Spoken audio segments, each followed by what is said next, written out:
भाव ऐसे बता दे कि आदमी समझ भी जाए, मजा भी आ जाए और मजा भी ले ले। बहुत बबलू सोनकर भैया गया यादव सिकंदरपुर।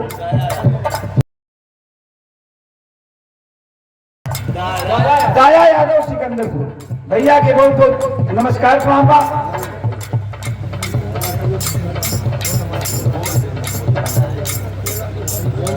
हाँ बोला ठीक है, हम बोलना छुआईला के बोलना छुआई। हाँ बोला भैया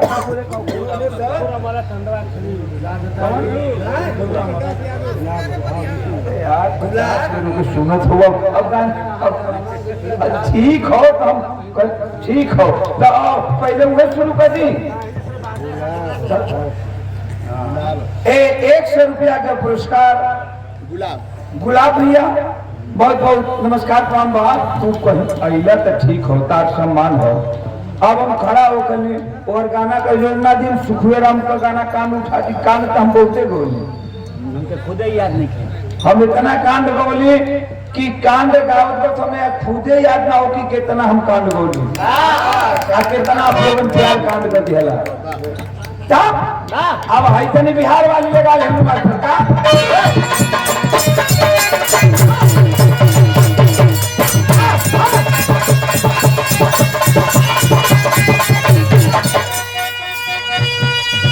देखा जवना विरहा में पूर्वी न भर विरहा का कोई मतलब नहीं है।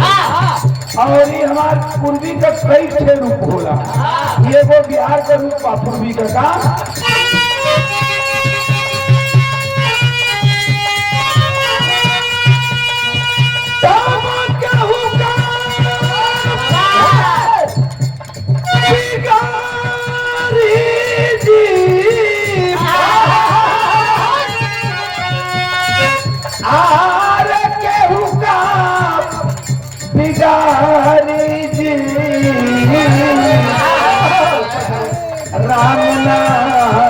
बिगड़ी हन के करी केहू का बिगाड़ी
भैया दूसर का बिगाड़ी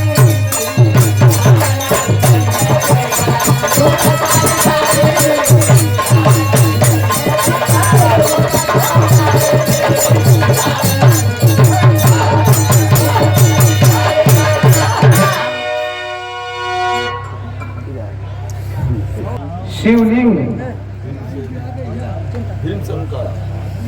भीमाशंकर लुरका कांड हो चाहिए बाबूजी। अच्छा अच्छा हो जाएगा लुरका कांड हो जरूर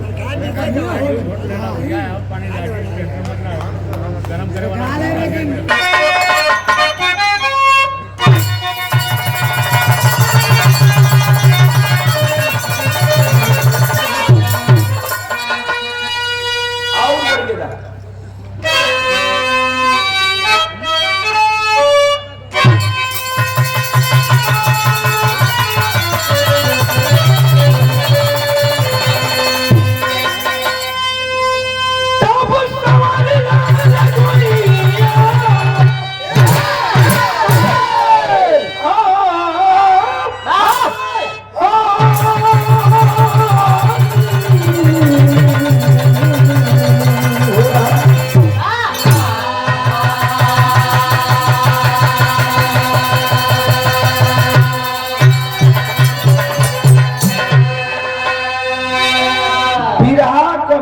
चीज कहानी होगा, हम बताइएगा हमेशा। और कहानी दिमाग से हट गई, ओम प्रकाश यादव तो बिरहा सुनल देर थे। बात कहां से लिया गया? 4 लाइन भूमिका है कवि का। क्या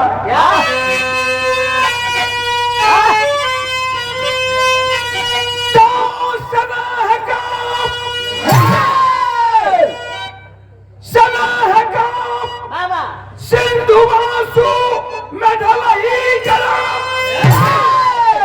माँ की ममता नजर से छलकने लगी,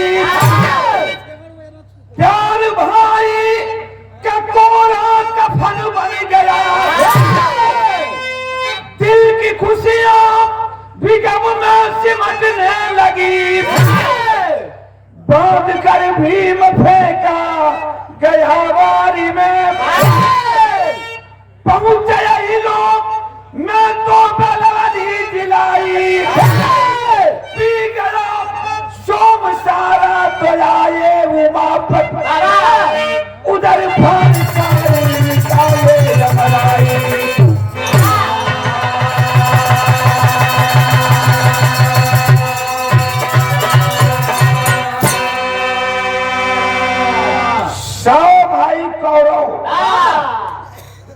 असली भीम के बात बताओ। 100 भाई कौरव और कौरवों के द्वारा पांडवन में भीम को फेंक दिया गया। कौरव मार के अपने समझ से मुआ के भीम के फेंक दिया पानी में। भीमसेन बहुत बहुत बहुत नागलोक में चली गई। नाग कन्या बेलावली छान ले लो, अमृत के कुंड में लेकर के डालती है। अमृतवा के भीमसेन पानी समझ के पूरा अमृतवे पी डल। कैलाश पर्वत डूब गया। शंकर भगवान त्रिशूल लेकर के दौड़ पड़े। सुचलन की तो भीमवा सर्वा सहजे मर होकर चाहता, इसीलिए भूमिका में लिखा गया कि उधर फाड़ सारी निकाले, उधर फाड़ के भीम के शंकर भगवान सारा अमृतवा निकाल के कैलाश पर्वत पर चल गए। आज जब कुछ देर में भीम को होश भयल, नाग कन्या बेलावली का नजर भीम पर और भीम का नजर नाग कन्या बेलावली पर। नयन चार भइल तो मोहब्बत का शुरुआत हो। तो कवि जी यहाँ श्रृंगार का भाव दिहलन, का दिहलन है और बढ़ के जाओ। एक लाइन तर्ज का गजल का लाइन मास्टर।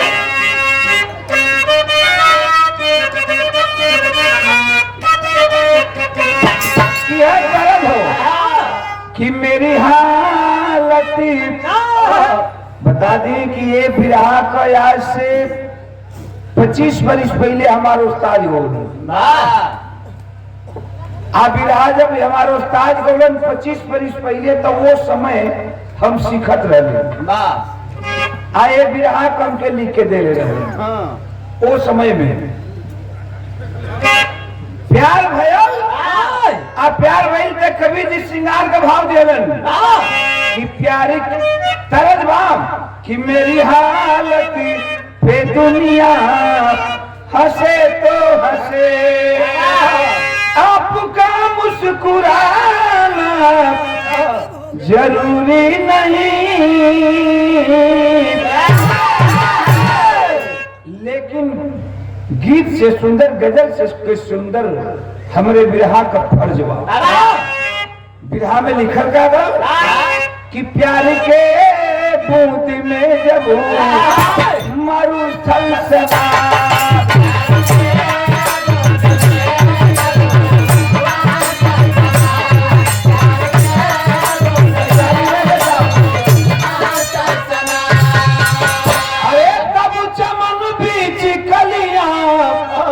बिहरने लगी,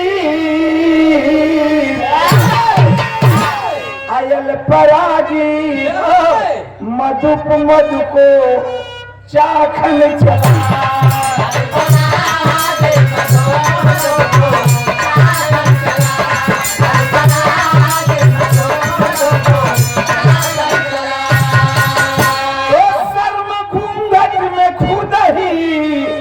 सिमटने लगी।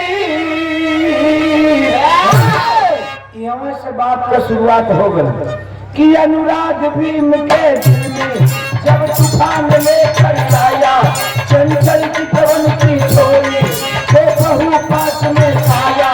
चल गए बंधन में बज के नौ संपत्ति नौ गौराते, संसार के सुखा घर में करते विलोल हर साथे। नाग कन्या बेलावली के से भीमसेन से प्यार हो गया। आज जब प्यार भइल तो कवि जी भोजपुरी में श्रृंगार का भाव दिहले का दिहले रहलन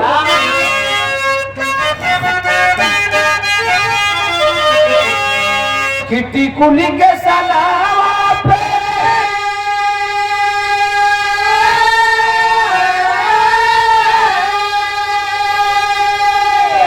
भैया चलवा बहकी गईले।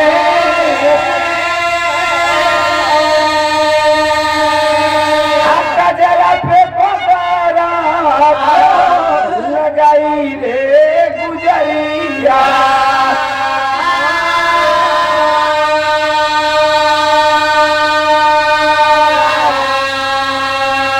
अनोखे के जनरवा भाई जियरवा में मारे बारो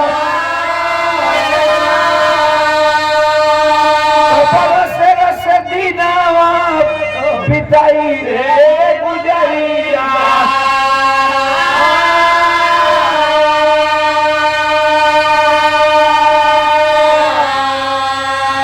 देही के धीरे जवा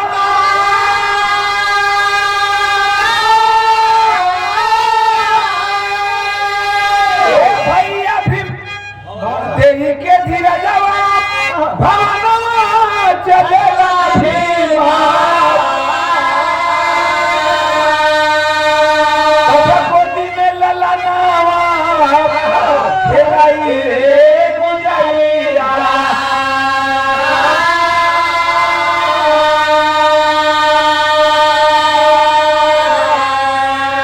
तनी बात समझ लिया, हमार बिरहा शीशा जैसन झलके लगी। शीशा में जैसे सूरत लौकेला साफ साफ सबके समझ में चलिए। नाग कन्या बेलावली से और भीम से प्यार हो गई।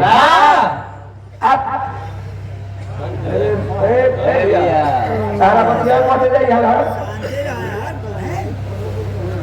लगवा कभी जी ठीक है। तेरी बात समझ लो। जब नाग कन्या भीम बेलावली और भीम से प्यार भइल तब प्यार भइले का नतीजा ही निकल नाग लोक में रहे लगलन भीमसेन। भीमसेन के शरीर से नाग कन्या बेलावली का गर्भ रह गई। जब भीम देखलन, भीम का पता चलल कि हमारे प्यार का निशानी नाग कन्या बेलावली के पेट में फले लगे। तो एक दिन बोलौलन बोला के कहलन कि देखा हम जात बानी तनी भैया लोगन से मुलाकात करे। हम के ये बहुत दिन हो गई। अब भैया लोग खोजत हुई कि भीम कहाँ चल गए। तो हम जात बानी भैया लोगन से मुलाकात करके फिर लौट के आई 10 दिन में। तू शांति का सपना देखिया और शांति के नींद सुइहा। देई के धीरजवा भवनवा चलेलन भीम, गोदी में ललनवा खिलाइए गुजरिया। उते चल गिरन भैया लोगन से मुलाकात करे। आई हर नाग कन्या बेलावली के धीरे धीरे धीरे धीरे 2, 4, 5 महीना गुजरल। भीम नाइलन तब तक एकर गर्भ पेट में जब पलत बा ओकर टाइम हो गल। नाग कन्या बेलावली एक के बड़ा खूबसूरत लड़का के जन्म दिहल। लड़का के पोसे पाले लगल, सयान करे लगल। 13 बरिस के दिन गुजर गए। 13 बरिस के दिन गुजर गई। लेकिन भीम से लवज के नागलोक में नाई गई। वो लड़का 13 वर्ष का हो गई। वो लड़का का नाम का पड़ल बाबूजी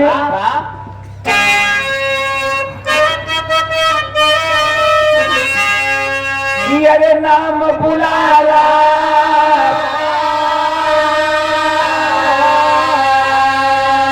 नाम बुलारा बड़ा लाल का हुआ बहुत होनहार 13 वर्ष के उम्र में करता लड़कन संग खिलवाड़।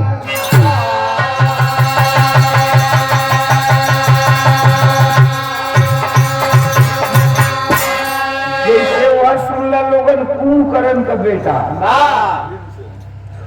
कुंभकर्ण के बेटा भीम सोचलस जब सुनलस के हमारे खानदान के पूरा भगवान मिटा दिया तो भगवान के मारे चले। एक विरहा हमार सुनले होगा लोग तरुणी सेन का जीवन की विभीषण के बेटा रहा। विभीषण के बेटा रहा तो वही तरह भीम का बेटा 13 वर्ष का हो गई। माई बड़ा प्यार से नाव रख ले वे विजय बुलारा।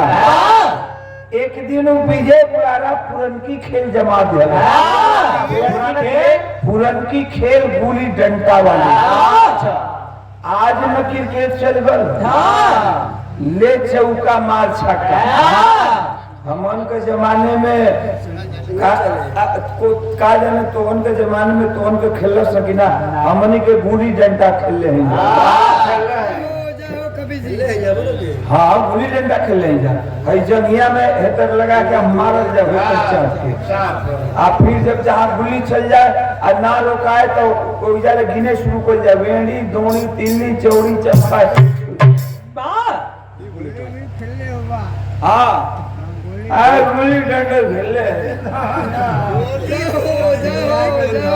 गोली तो गोली के बात करता हम बुल्ला बुली खेल रहे हैं। तू खेल ले हवा तारा पते ना बुल्ला बुली का अही हवा कावा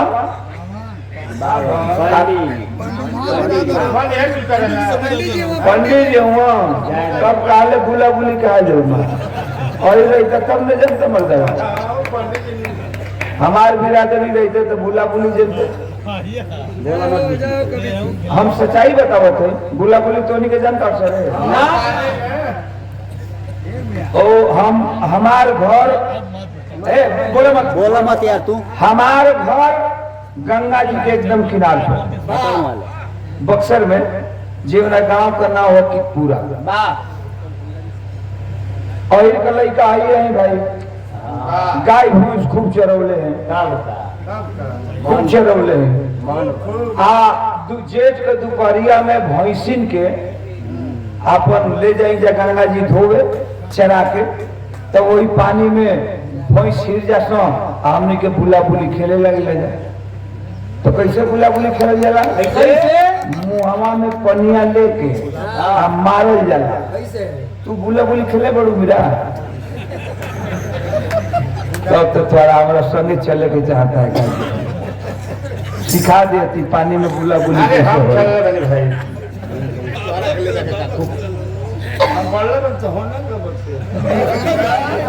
अब हम उनका से बतियाते तो इनका दर्द होता है। पटिया में वही पटी में कहूँ हमारे को पार्टी में क्या नहीं खने अब उन्हें बतियाते तो इनका दर्द होता ना खोकल की गैया बिया पे तो बाधा की गाड़ी था तो वे आज मिश्री जी का हो गया।